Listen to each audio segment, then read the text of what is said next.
Hi guys, it's Generation Z with you, and today I have a guest with me because Yaroslav unfortunately is ill. So, Adam, we welcome you and tell something about yourself. Thanks, Diana, for the invite. It's a pleasure to be here. Well, I'm Adam, if for those who don't know, and I'm a student here. I'm almost done, and I wouldn't consider myself an expert, but I know one or two things in the sphere of political science, international relations. I enjoyed deconstructing the culture. I'm not a part of the mainstream, so if you like Marvel, I like DC. Sorry about that. So yeah, that's pretty much me. Okay, guys, so today we're going to talk about terrorism, about actually two topics. First of all, terrorism, then climate change. But first of all, let's talk about terrorism. Terrorism is literally a very hot topic nowadays because, only in March, dozens of people already died, and now March of 2019. And during last week, New Zealand and Netherlands terrorist attacks happened. So my first question to you, Adam, is what's your overall attitude towards terrorism attacks? Well, here's the thing. I think terrorism is a fancy word that the media uses to call asymmetrical warfare. And it is true that, as you also mentioned, that many people consider the New Zealand attack a terrorist one, even though it has nothing to do by the book definition of what terrorism is. And we can argue that terrorism is basically a deliberate act of violence to promulgate change from within one's ideological point of view. When it comes to terrorism, I condemn it. I do not like. I don't know what to say. It's something horrible. It's a vile part of humanity, and it's also in a way cowardly because it's mostly focused on civilians, which is horrible. And why do you think that attack in New Zealand was not a terrorist attack? Well, because there was no clear agenda directed at the government. It was, I believe, from what I heard, a person who was, I would consider mentally unstable, and it was a white supremacist who did it on the behalf of basically people who want to get rid of, in that particular case, of the Muslim minority in New Zealand. It was an attack on mosques. Yeah, but certainly it was then not political but religious agenda. Yes. In this case. So it can be regarded as terrorist attack. Not just in political but in religious way because he deliberately attacked mosques. Well, literally, yes. He has impacted and influenced the society with a degree of terror in his actions, of course. But I think that we have to be very literal when it comes to these kind of cases because we cannot start framing every single attacker as terrorist. I think it's important to maintain certain differences. We cannot. I'm against the use of terrorist when it comes to uncertainty. I don't know. Currently, I don't know. The facts are still unraveling when it comes to the Utrecht case in the Netherlands. Apparently, from the police report, it was a person from Turkey. But was he motivated by hatred or by or radicalism or religious zeal? I just don't know that. So and as I said before, there's a very high degree of media outlets that immediately portray terrorist attack because it attracts attention, I think. Yeah, it does, but I'm telling you that it had political, not political, but religious agenda, which means that it can be called a terrorist attack, at least before the final results are named. So it's pretty understandable why media put so much attention in it, because he killed deliberately Muslims and not Christians, and he filmed it on the video, and he did it on purpose, and the police said that it was a very, very well-planned attack, which somehow we may call it terrorist attack, in my opinion. And talking about the reasons of terrorist attacks, what are the main ones? Well, there's a broad variety of terrorist attacks of purposes why terrorists do the reason why they do their things. I think in the case of New Zealand, I think it was driven by racism, by white supremacy, by hatred. I don't think it was directed at a purpose to change the government or something. But when it comes to the purpose of terrorist attacks, I think in many cases it's the people who are... how would you say that? I think it's mainly the people who misunderstand the way the world works and believe violence is the only way they can change something. I think also terrorists suddenly They seek glorification. They seek that the only way they can do something, the way they can change something is by martyrdom, basically dying for a certain cause. And so that is why you see that a lot of the people who happen to be terrorists are not people who are poor or uneducated. Those are, in many cases, people from the middle class that suddenly find a calling, that find a purpose within their lives, that see that, this is what speaks to me. That's what I think a lot of the purposes of terrorism is for personal glorification and enshrining a certain vile, I think, ideology. And I found myself on a thought that each year we have more and more terrorist attacks, which means that each year terrorism becomes more and more popular. And honestly, right now it is very, very, very, very not smart to go, I don't know, on French festival, on Italian festival somewhere in Europe, because you cannot say that you will be 100% safe. So my question is, can terrorist attacks be prevented somehow? Well, of course, a majority of the terrorist attacks that have been planned statistically, according to the GTI, to the Global Terrorist Index from 2017 and 16, have been prevented in Europe. They have been prevented. But so the police is actively, working, counterterrorism is working, intelligence agencies are working. Is it possible to stop all of them? I don't think so, because it just takes one person with one gun or one bomb or one knife to do the unthinkable, essentially. I think screening people at the border is one good idea. Checking who enters the country, from where, what background does he have, what ideology does that person have, I think is a good start. And I also think it's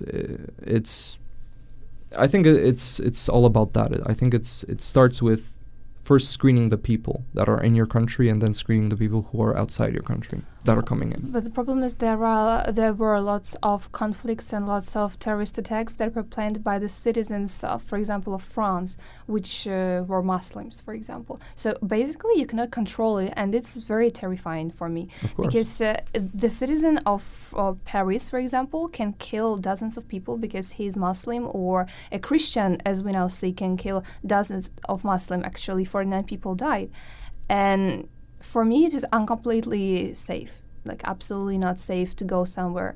And right now we're going to have Eurovision in Tel Aviv. And I think that especially this year, the government should take lots of preventary measures. And when it comes to Israel, it's the safest place in all of Middle East. It's the place where all of the citizens have the most rights compared to all of its neighbors. There is no place aside from Israel is the place where the Arab minority has the most amount of rights, where the Jewish Jewish population has the most amount of rights compared with all of the other places surrounding it. Tel Aviv, specifically Jerusalem, is a very safe place. They have the Iron Dome protecting it from Hamas and missiles dropping every day. Essentially, they have one of the best ways to prevent terrorist attacks. Every school, every private and public place has police. The IDF is there all the time. I think it's a very safe place. And also I see what you're saying, that because it's an unstable place in the world, you can see by the amount of conflicts and terrorist attacks going on in that specific region of the world, it's a dangerous idea. However, a similar argument would be with Eurovision in Kyiv. Yeah, true. That was also in the midst of the whole quarrel between the Russian Federation and the Ukraine. I think Eurovision. I think there are pretty smart people in Eurovision who understand the possible risks, and I think they're already working to prevent certain things. They're probably setting up everything already and doing everything they can. Also, Tel Aviv gave its permission, so they are feeling comfortable that it's a safe place. Will there be people trying to cause a lot of damage there? I bet, because that's what happens that's an everyday in Israel. Basically, there's constant quarrels there on the borders and stuff. But I believe that the Israeli government will take great measure into protecting a international event of that scale. Yes, I really hope that festivals, big festivals, concerts. But because, for example, the Ariana Grande's concert was bombed in Manchester, Yes. and it's absolutely insane because people go there to have fun, and they are sure that in Manchester they will be absolutely protected because they are actually in the center of Europe and everything is on a very high level. But still, many people died there, and I think it's terrifying that not none country in the world is safe now. And in your opinion, the last question about terrorism, can it be stopped ever? I mean, that's a very good question. I think an appropriate answer would be no, because human nature is not perfect, because we always find a way to cause harm and cause damage onto another human. Maybe terrorism will be stopped, but it will be replaced with something else. Is extremist terrorism? Perhaps. I don't know. Depends on the definition. One thing I know for sure, that evil and violence will never be stopped from one human against another. It's just something within our nature. We have an inner evil that proper civilizations, such as, for example, the Western culture, most significantly proves that we are capable of suppressing certain evils within us. There are cultures out there who have a lesser tendency of suppressing bad motivations, and those, when we have the Western, for example, civilization and another civilization that clash together, as in Huntington's book, Clash of the Civilizations, there is bound to be conflict. I hope that we find it within ourselves, that the people that find it within themselves that killing is not the answer. It's one of the greatest evils in the world. When it comes to the question of will terrorism ever be stopped, I don't think so. I think terrorism can now be committed within with actually even no reason. People just do it. So it's very hard. It's also it depends on how you define terrorism, right? Is it religious terrorism, political terrorism? It all depends on how you define it. And which penalty would you give to a terrorist? Death. Death. I think death penalty, because you have violated a unwritten right that humans have within each other, that we do not harm against each other. We do not commit crimes against each other. It's of course, you can argue it's also a religious argument. We do not kill, for example, in Christianity. That's one of our commandments. And once you are not adhering to a certain moral code of a certain society, you are no longer part of that. There's no longer space for you in that society. And I don't believe in trying to resocialize those kind of people. It's a conscious evil within you. You consciously made a decision to either kill someone, plant a bomb somewhere, and to cause harm onto someone. Therefore, nothing can essentially, I believe at least, take you back. Plus, what are we supposed to do with the victims of these people? How are those victims supposed to look at that person, and how come he can live the greatest gift of humanity, life? How come he can indulge that humanity even in prison? But how come he can live and my family member or friend who was killed can no longer see his future because I have to cry for him? But unfortunately, people die not only because of terrorist attacks. People can die because of car crash. People can die because of serial killers. And the point is that we, in my opinion, we can be either very good Christians, because it's our commandment not to kill other people, or to be very conscious citizens. Because for me, it is like a absolutely unstable situation. I mean, here's the thing. I think people who have, I said it on my previous show, as Plato said once, good people don't need laws because they're naturally good. And bad people, well, they don't care about the laws. They will avoid them. So essentially, laws are to suppress the good people in a way. Here's the thing. If one does not abide by a certain moral and rational code, he has no space in that society. And of course, there's the argument: why do we wage wars? Why did Christians go to wars? Well, Christianity has been, still today is, on a path of perfecting itself. We had crusades, horrible things, but I think it's path of self-righteousness. I think the power is in the individual. Once the individual finds a certain moral code, a moral hierarchy that he can abide to, and he can finally value human life, which is actually one of the Christian assumptions, is that man has been created in God's image, that there is something within us that is divine, that is something amazing. I think that once we start valuing life of another person, not just ourselves, but of another person, that person also has been created in the image of God, of a deity, then we start to make life decisions such as I won't kill, I won't do harm unto other people, intentional at least. There's a difference between terrorism, which is intentional, and a car crash, unfortunate, accidents that are unintentional. So I think there's that difference, which we have to remember about. So do you think that it should be written in constitutions, especially in democratic countries, that at least the attempt or the fact of terrorist attack leads to death? Well, I mean, here that's a question of whether death penalty. That's a question of whether death penalty should be in every democratic country. I mean, here's the thing. That's a very controversial issue with death penalty. That's what I'm asking. I mean, I think death penalty should apply to people who, well, not 100%, because death penalty should only apply to people who have been 100% proven guilty, right? We can't well, I don't know if you were there, but you can't just assume a person is guilty. You have to make sure that he is guilty, and that is putting a certain amount of trust into the judicial system. I think crimes that deserve death are intentional manslaughter, which is murder, rape, crimes against humanity, essentially. Killing of a person is a crime that deprives one of the greatest gift he has, and it's a ripple effect because one person dies, but his family, friends, his surroundings get affected as well. So yes, most certainly, you don't deserve to have something that you took away from a person. That's what I think. It's a bit radical, I'm sorry, but I mean, I that's the standard upon which I put myself, and I therefore think, relatively speaking, I'm a good person by that definition. But don't you think that it can provoke even more terrorist attacks? Because right now we have a very unstable environment, for example, religious or political environment. And if we start killing people for killing other people, don't you think that it can provoke more and more terrorist attacks? Like, for example, from the East?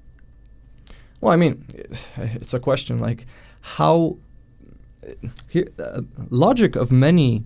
I mean, terrorists have a logic of killing themselves as well, like suicide bombing, car bombs. They don't care if they die. So applying death penalty to them is essentially, there's no difference. They don't care if they live or die. And if they do? Well, if they do die? No, if they do care. For example, someone is a terrorist and he wants to live because he believes that he did a right thing. Well, then I want to believe that he won't kill, because if he knows he will die, he won't do it. There's a certain deterrent.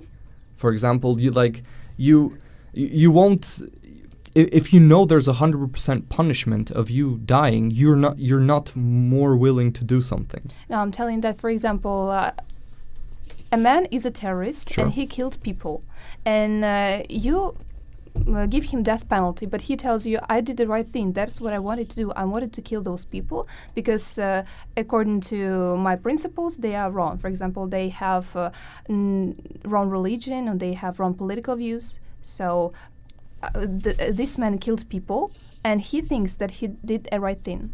Okay, but then there's the question of where that person is. Is he in a foreign place? A person, legally speaking, should abide by the laws that are in place of a certain land.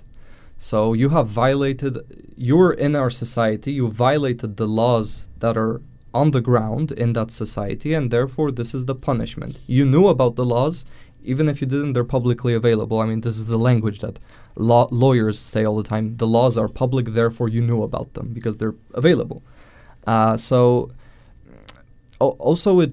it bugs me that people in the Western civilization characterizes with immense openness to things. We are open. True. We do not enforce. For example, the First Amendment of the United States, the symbol of Western civilization in a way, is that that you have freedom of speech, freedom to practice any religion. So you have the freedom to do it, but your freedom stops. You can wave it's an expression. You can wave your hands as close to my face as you want to, but once you hit me, that's where the line crosses. You cannot do damage upon me there's also the phrase that one's liberty, one's freedom stops where it begins from another person's. I think members of society, especially the Western society, value life as one of the top things in their hierarchy. Therefore, they will not endanger their liberty or life to possible damage, I think. Okay, but coming back, this is a question that interests me. For example, we have two people. A first man killed 3 people because he crashed his car and he killed people. Okay. Absolutely, he didn't want it. But another person, he planned terrorist attack and he killed as well 3 people. Should both of them get death penalty? No. Because, well, it depends. Was the guy drunk or something? No, but absolutely not. Both of them took lives, for example, of someone's relatives. Yes. And what's the point? They died. And I think relatives do not care why their relatives died, because of terrorist attack or because of car crash. Well, I mean, I see what you're saying, that death is death no matter how you look at it. But I think it's I think different when you hear that I was never in that position, so I cannot say for sure. But I think it's way different if you think that, oh, my relative died in a car crash because just something happened in the universe that they were at this time, they were at that time. But when you hear that a terrorist, a person who wants to kill intentionally, who wants to take people's lives away, your relative becomes suddenly a target, not an accidental... I mean, it's a difficult topic because I agree death is death, but... And what if a driver of the car was drunk and he killed 3 people? Should he be given death penalty as well? Because these cases are much more common than terrorist attacks, which means... Yes, I agree. Which means that death penalty should be death penalty. I mean, here's the thing. I never equated one with another, so sorry if I just need time here to organize my mind, but... I mean, here's the thing. I don't think you can equate drunk driving and terrorism on the same level. Because, sure, it may result in death, but on the other hand, one plans his entire life to kill other people, and he wants to do it as much as possible, while another person just is a stupid human being who drunk drives and kills other people. I agree that person, I think, should spend his life in jail for the rest of his life, for example, if you're drunk driving, because you intentionally, first of all, if you came by car, you shouldn't be drinking. When you're drinking, you should not use a car.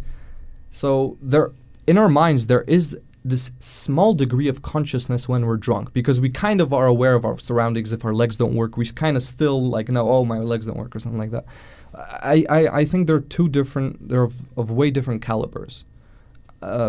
Drunk driving, life imprisonment, if it results in death. Terrorism,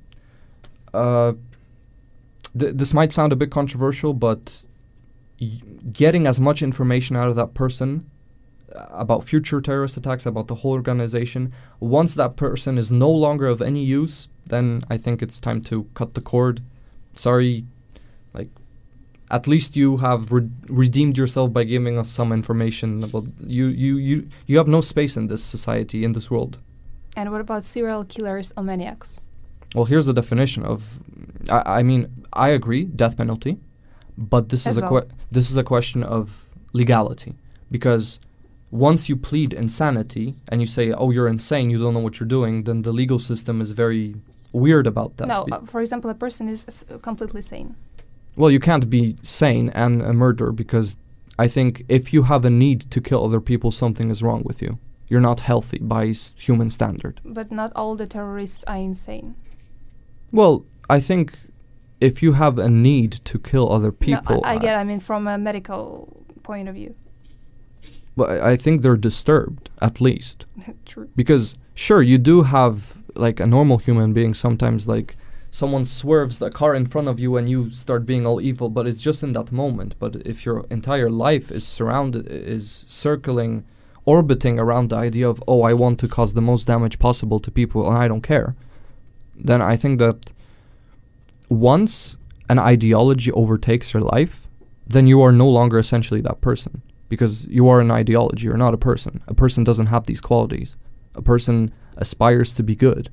at least by the Western Christian standard. There's multiple religions, multiple faiths, but I, as a participant of the Western Christian Catholic standard, I that's how I perceive certain things. And what about gun control in the United States, for example? Because there people can use guns, and we can observe in media that almost each month people die because someone fires. And they are not called actually terrorist attacks because the U.S. citizens at first attack U.S. citizens. And for example, a guy was in a bad mood, so he shot 40 people. Should this guy be also given a death penalty? Because it is not actually a terrorist attack. Maybe he didn't plan it at all. It was just impulsion that led to death of people. Well, then there's the question, if intentional, well, then again, the person is kind of disturbed, because when I get pissed, I don't feel like killing people. No, it's true, but... So I think it's... I mean, I believe that if you're intentionally killing people, and by even the thought of killing someone, you don't stop yourself, then there's something wrong with you, and you have no place in this society. And we shouldn't waste our tax dollars on feeding you your entire life, even if it's life in prison for you, because why? I don't see the point of that. Why should I be driving down a street and across the street I see a prison when there's the worst people in the world? Why should they have a home? Why shouldn't hard work? Why should prison inmates, like murderers and stuff like that, have 4 walls and a ceiling, which basically a lot of people have in the world, even though they're hardworking citizens? Some people do not have and some people don't even have that. So an answer here is basically, you have it hard in life, commit a crime so you can be in prison, because you're going to have a better life that way. So I mean, when it comes to the gun control, I said that on my previous, and this is something I stick to. I rather have a gun and not use it than need one and not have one, because a bad person with a gun can only be stopped by a good person with a gun. A gun doesn't make you bad or good. A gun is a gun.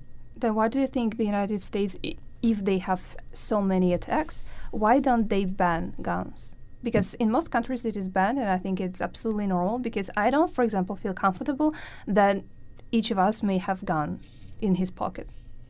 Well, I mean, it's their constitutional right. No, it's but the they founder. can make amendments, because each month they have attacks. Of course. And people die. Yes. The U.S. citizens. So in your opinion, why don't they ban it? Well, I mean, first of all, it's a legal case. Like, it's the Second Amendment, and they have the right to have guns. Second of all, in practicality, how are you gonna take away 300 million guns away from 185 million citizens? Then you would have a civil war. Third of all, it doesn't really. I don't think the amount of guns that the citizens own reflect violence in the society. You see Switzerland, that proportionally per capita has more guns per person than America, even though it's not legal. It's just a mandatory thing, and there's less crime there. In Australia too. Okay, and why do you think then attacks happen in the US, not in Switzerland and not in Australia? Well, you have first of all, Switzerland is a very small country, population-wise as well, and you have a very homogeneous society, as in, of course, you have French, German, Swiss, and Italian people. Very homogeneous already. But homogeneous in a way that it's a spiritually homogeneous society. Everybody knows the laws. Everybody feels that I want to be part of the society, and these are the principles. In the U.S., you have way more people, and if you increase the population, you increase the chance of there being people who feel like being rogue, or I don't care about the system, I'm gonna kill everybody. So and I think the attachment to principles in the U.S. is a lot weaker, and that is clear because you see a massive divide in the society nowadays. Basically, the country is split into two, and those two groups are also very divided. For example, when you look at I like to see, you have the Republican Party and the Democratic Party. The Republican Party is pretty solid. They have pretty solid principles, and their values are pretty on the table, and most of the representatives of the Republican Party represent these values. However, the Democratic Party, you see there's so many divides. You have, for example, Bernie Sanders, who's a Democrat, but he's also a socialist. You have For example, Alexandria Ocasio-Cortez, who's also a socialist. You have, I don't know, you have Joe Biden, who's very, light, and he's a very light Democrat. You have Beto O'Rourke, who's a very strong Democrat. So I think it's all in the values. I don't think the United States is a very homogeneous society when it comes to principles. They're not very attached. Also, you have thousands of religions there. You have thousands of different cultures there. You have thousands of different ethnicities, which are bound to have conflict between each other. Even the race issue there is a big one. So I think it's all about the adherence to certain moral principles. In spirit, according to the Federalist Papers, to the Constitution, the United States is a beautiful country on paper. In practice, not really, because you have so many people, I think. And would you like to have this legislation in Europe, for example? That gun control? Yeah. Well, it's here already. Like, we have, for example, in Poland, we have strict gun laws. But I think it's also because guns are not granted to us by the Constitution. Now, would you like guns be granted by Constitution to European citizens? I mean, here's the thing. I mean, not sure. I don't know how to answer that question. I mean, I think no, because we don't need them. Why do Americans need them? In Europe, you have many countries, so basically, I can understand why would people like to have guns, because, for example, we have East near us. Or Russia, I don't know. But the United States, they are absolutely separate, and they still need guns. I mean, here's the thing. Would I prefer for Poland to have, for its citizens to be armed legally today or back in history? I would rather have them back in history. Because, today, for example... No, I'm asking about today. It's generations out. Well, today, probably not. I don't think we need them, really. I think guns do cause a certain excitement, thrill, that fuels certain psychopaths into mass murderers. But then again, like, if there's a stabbing, like there was in England the other day, should we ban knives? No, I'm asking that, for example, don't you think that if Europeans had a legislation agreement to have guns, there would be much less terrorist attacks in Europe. So, like, aside from hunters and stuff. Okay. Well, I think it would act as a deterrent, for sure. If suddenly, and they would find out that terrorists, let's generalize, the terrorists would find out that Europeans have guns, I think there would be a lot less terrorist attacks. Because I think terrorists attack people who are most vulnerable. So you think it would be less terrorist attacks? I think there would be less, or at least from outside. From outside, or at least there would be a smaller amount of deaths from terrorist attacks. But don't you think that it would be less deaths from outside terrorist attacks, but more from the inside ones? So if internal would increase, crimes would probably increase. And maybe terrorist attacks, because in Europe you have many religions as well. And especially now we have... But you're saying from outside? No, I'm saying now from inside. Because, for example, if Europeans had guns, we would have less terrorist attacks from outside, for example, from the east, right? But maybe that way would have more attacks from the inside. So I assume we would have more Breivik incidents? Probably yes. I believe so. There are unstable people out there. In every country, I think so. I mean, I'm no expert, but I can see a possible. I see a probability of domestic violence increasing, but external decreasing. The problem, or actually maybe not even, because here's the thing: the reason why Europe has significantly more terrorist attacks than America is because, well, geography. Would a terrorist prefer to kill 50 people right next door in Europe or fly all the way to America? Like, he attacks Western civilization either way. So for him, it doesn't matter if he attacks America or Europe, because he attacks what he wants to attack, Western civilization, which is apparently his enemy. They were indoctrinated to know that the Western civilization... America's the devil, basically. But the Western civilization is like a demon. So why not attack? If you attack a demon, you essentially attack the devil. So, I mean, I think it's all about the proximity. I think Europe is, well, the most terrorist attacks are actually happening in the Middle East, and it's not even talked about. According to the Global Terrorist Index, the countries, top five countries affected by terrorism are in Africa and Middle East. It's Syria, Afghanistan, it's Iraq, and those countries in the border, in the region. But we just don't talk about them. I think terrorists do what they do in Western civilization because they get the attention they want. In no other place aside from Western civilization we get as much coverage of such actions. If the same thing happened in Africa or the Middle East as it happened in New Zealand, we would find out about it maybe a month later or a week later.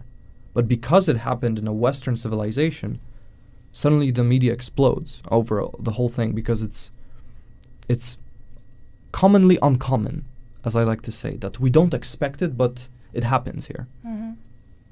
That's what I think. I mean, it's a conversation for a lot, but this is what I can conclude from what I think. But what do you think that Americans who have this politics of isolation from the other world need to have guns, and, for example, Europeans who are very close to East do not have them?